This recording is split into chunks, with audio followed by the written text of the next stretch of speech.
Hello everybody, it is me, Vincent, and I am back here at Universal Orlando for some more Halloween Horror Nights goodness during the day. That is right, we are doing another Unmasking the Horror tour here at the park, and this time we're going to be checking out 3 of the Halloween Horror Nights haunted houses with the lights on. The Revenge of the Tooth Fairy, the Bride of Frankenstein Lives, and Case Files Unearthed.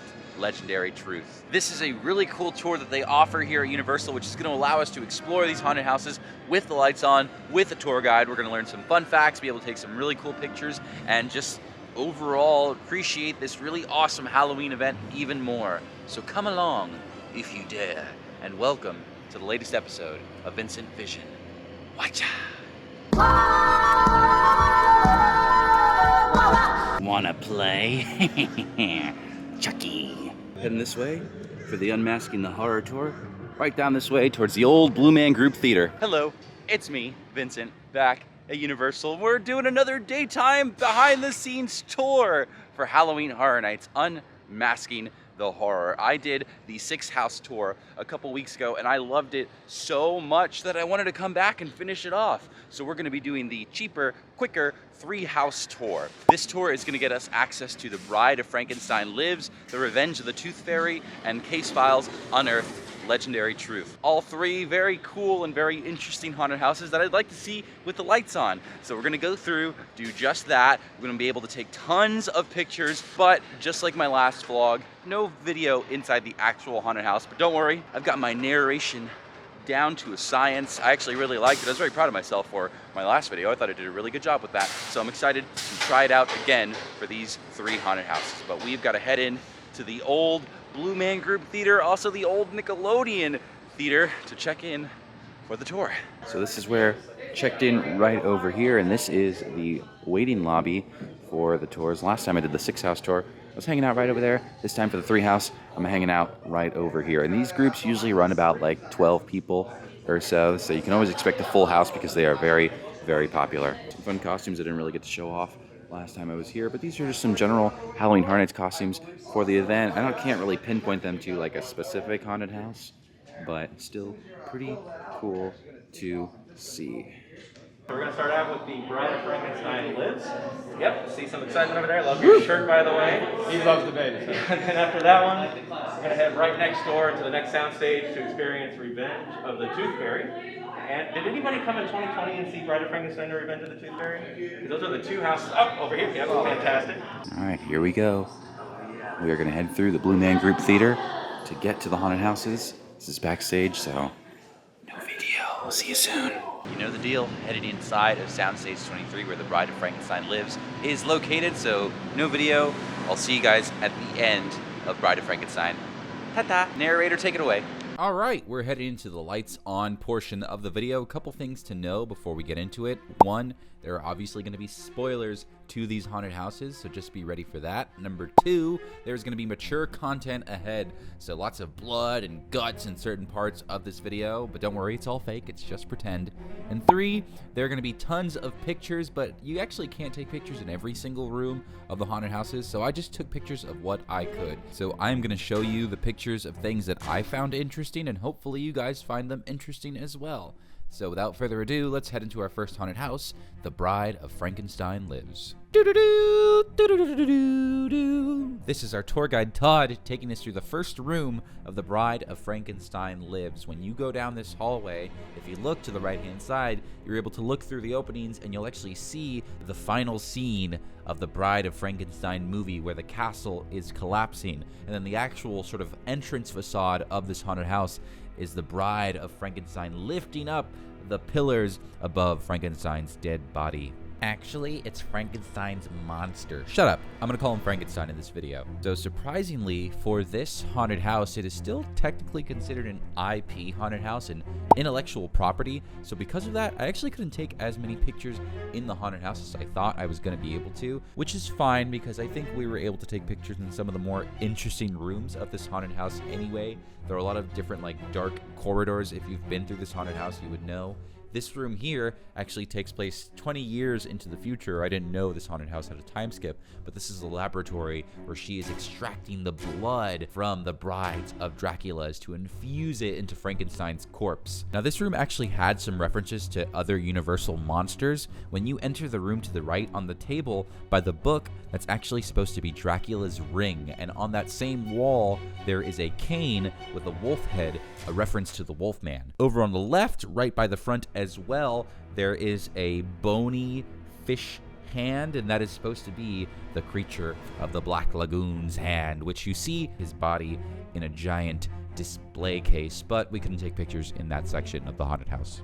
And then we reached the end of the haunted house. This is the final scene in the room where Frankenstein comes back to life, and the Bride of Frankenstein is there, and all the brides of Dracula are flying around her. This is a really, really cool scene if you get to see it happen in the haunted house. Very, very cool, very fun, and this was the only other room that you were able to take pictures of inside this haunted house. So, it's a really pretty set. I loved the stained glass window. I like the Brides of Dracula, which I don't think a lot of people notice in the haunted house, over above you, right before you leave. Pretty cool haunted house. Really solid house this year. A lot of people are big fans of this one. All right, Bride of Frankenstein down. Next haunted house, The Revenge of the Tooth Fairy. What happens when a child says no to the Tooth Fairy? That is the premise of The Revenge of the Tooth Fairy haunted house. And in this haunted house, you are following this one boy who does not believe in the Tooth Fairies, and he does not want to give up his tooth. Now, the Tooth Fairies for Halloween Horror Nights a little bit different than like the Rock version of the Tooth Fairy. These guys, if you don't give them your teeth, they will kill your whole family and turn you into one of them. So that is what is going on in this haunted house, and I believe this is the goriest and bloodiest haunted house this year. By far, even more so than Texas Chainsaw Massacre, believe it or not. But in this haunted house, you are going through a storybook narration of the Tooth Fairies killing his whole family. And guess what? You better believe it, there are butterflies in this haunted house too. If you saw my 6 house video, you would know that every single year, the Halloween Horror Nights creative team tries to hide a certain animal in each of their haunted houses, and this year it is a butterfly. There were butterflies in all 3 of the haunted houses that I went through, but the ones in Bride of Frankenstein and Case Files Unearthed were in no picture rooms, so the only butterfly picture I have is the one in The Revenge of the Tooth Fairy in one of the rooms over here with the dead bodies. This is a really cool scare that I've never noticed before, but this head is actually on a rope, so the performer behind the hole can stick it out at you and get you really, really good. This is the kitchen scene of this haunted house, where unfortunately the house cook has been burnt to a crisp. Our tour guide Todd was telling us that it is not uncommon for Imagineers and creative folks who worked at Disney to end up working here at Universal sometimes. So he pointed out these little cupcakes over here on the left, and maybe, just maybe, it's a hidden Mickey. Who knows? Who knows? This is something I can't believe I've never noticed before, but it's a peephole. This is how the performers know when someone is coming around the corner so they can pop out at the perfect moment. This room, I believe, was the servants' quarters. This is a dead servant here with their throat slit, and as you can see, there are 4 beds. But actually, this is one of my favorite types of scares at Halloween Horror Nights. This is a conservatory scare. Those 2 beds on the right aren't actually 2 beds. It's a mirror that a performer is hiding behind, so when you go down the hall, they just appear out of nowhere to the right-hand side. It is such a cool trick, and I always love to see it. You see this black gunk all throughout the haunted house. This is meant to represent tooth decay, and something that's in this haunted house as well that I don't think a lot of people are going to notice. On the floor in the servants' quarters is a cat. It's sleeping in a little basket, and it's doing what cats do, which is sleep all day and not care about what's happening to the humans around it. And our tour guide didn't really mention these or point these out, but I noticed these last year, and I couldn't help but look at them again. Right by this window over here, you can see some glasses which look a lot like the storyteller's glasses, and a pocket watch that someone like the caretaker would carry around. And also, across from that window is a shattered hand mirror. Maybe it's a reference to Bloody Mary? Who knows? Who knows? Something you might have noticed when going through this part of the haunted house, when you're going through all the bloody blankets, there are actually feet sticking out to sort of trick people into thinking that the performers are hiding behind the blankets. But this is what it actually looks like. And then we reach the finale of the haunted house, where you're going through the caverns of the Tooth Fairies. And normally this part of the haunted house is like really, really dark, so I never notice any of these details. But ew, look at all these teeth. There are jaws literally attached to the walls. Lots of really great details in this last section of the haunted house. Tons of teeth. After all, this is where the Tooth Fairies roam. This was a really, really cool haunted house, and I'm glad I got to see this on the tour, because overall this made me appreciate this particular house a whole lot more. So in case you're wondering why I stopped in front of this beautiful manhole cover here, that's because, believe it or not, this manhole cover, as well as what we're standing in between right now, plays a very, very important role in our last haunted house of the day, Case Files Unearthed, Legendary Truth. So the main character of Case Files Unearthed, Legendary Truth is a private investigator by the name of Boris Schuster. He's actually the founder of the Legendary Truth. He wrote novels about the different monsters and creatures that he was dealing with back in the late 40s, early 50s. And in fact, he has his own window right over here in the park. Yeah, it's been here since day one. Boris Schuster, Private Investigations.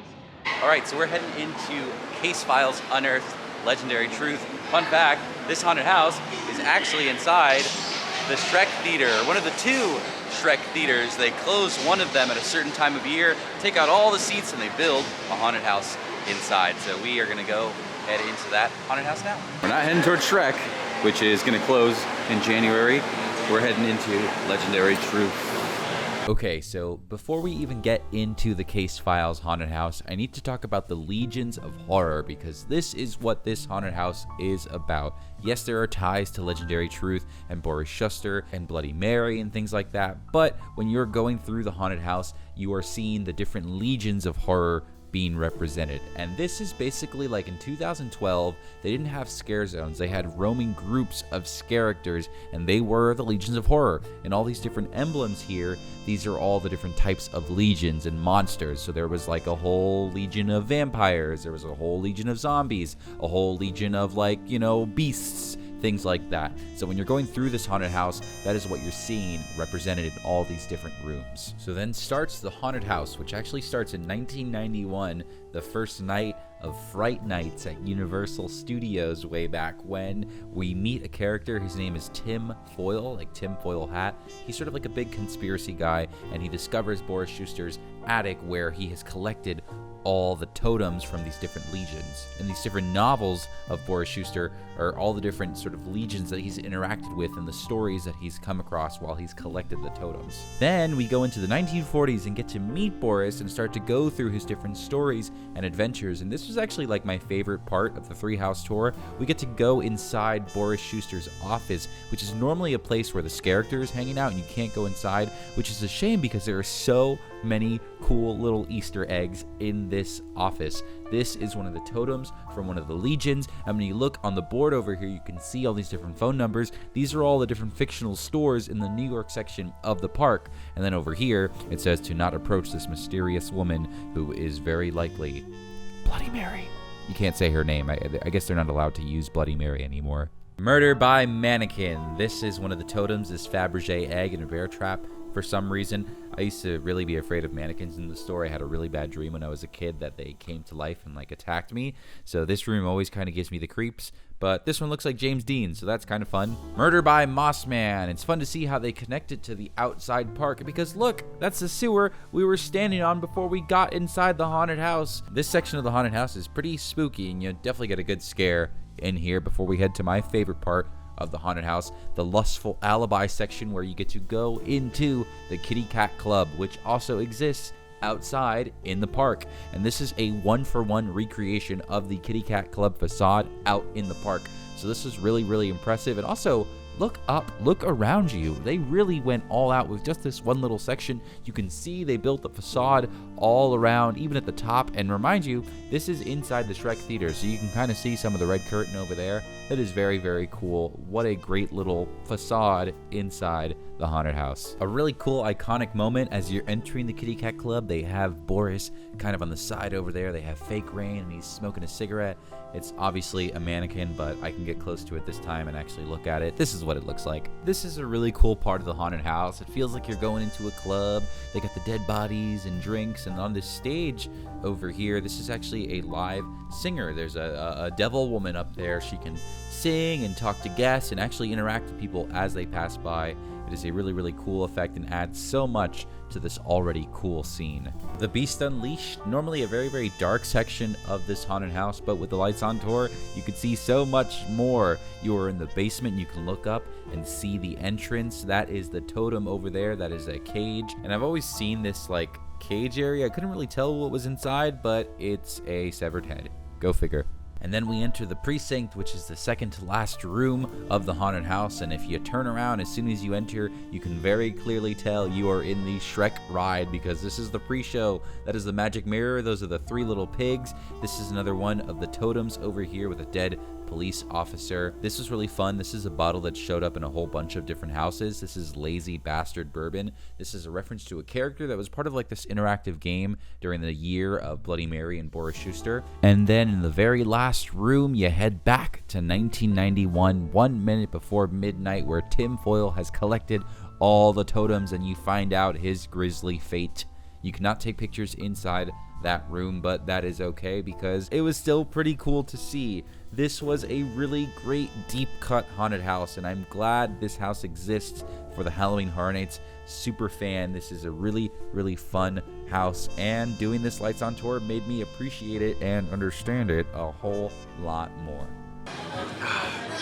Another successful behind the scenes tour in the books. I'm doing a little lunch break before I head back home and work on this video at the Today Cafe. This is my favorite lunch spot in the park. I got my wonderful, awesome potato salad and my personal favorite sandwich here. I would 1000% recommend it if you are coming here. The 30 Rock Midtowner. So good. The 3 house tour was cool. It was really nice to be able to go and get the pictures, just like the 6 house tour. What I really liked about this house was that I learned the story to Case Files. That haunted house is very, very confusing if you're just like a regular Halloween Horror Nights fan, and there are a lot of deep cuts to previous years of Halloween Horror Nights and Legendary Truth. So doing the tour for that was very, very cool. But I would say if you are interested in doing any sort of lights on tour, the 6 house tour is the way to go. This was nice because it was like a shorter day, so we were kind of in and out. And if you want to go out and enjoy the park, you're able to do that with this tour. But I think the houses that you see on the 6 house tour are a lot cooler and a lot more photo friendly than the ones here. One thing is for sure, whichever tour you decide on doing, the 3 house tour or the 6 house tour, you're gonna love it because you are gonna get a really unique look inside these haunted houses, something you're never gonna be able to do during a normal day or a normal night at Halloween Horror Nights. If you are visiting the event before it ends this year at the end of October, and you have a free day, a free morning, try and squeeze yourself into one of these tours. It is so cool, and if you are a super fan, you're gonna get a big kick out of it, and even if you're not, I think this is just gonna make you appreciate the event that much more. And if it's something you gotta do for next year, do it, because it is pretty tricky, and the spots do fill up fast. Like, I was able to find one because I was just one person and I just checked and there was one spot for an 8:30 a.m. check-in, but it worked out. I got a 3 house tour in, and now I have seen 9 out of the 10 haunted houses with the lights on, with the exception of Beetlejuice, because no one gets to do that. But that is all I got. I'm gonna head into the tribute store over here because I wanna buy some candles before this place closes at the end of the Horror Night season. So thank you guys for watching Vincent Vision. Please be sure to like, subscribe, tell your friends, all that good stuff. Watch some more of my videos. Have you done the house tours? Please let me know. What is your favorite Halloween Horror Nights house to see with the lights on? I think my favorite, man, Legendary Truth was so cool. But I'm gonna get on out of here. I gotta buy some candles inside here. So thank you guys for watching, and I'll see ya at the next one. Bye-bye.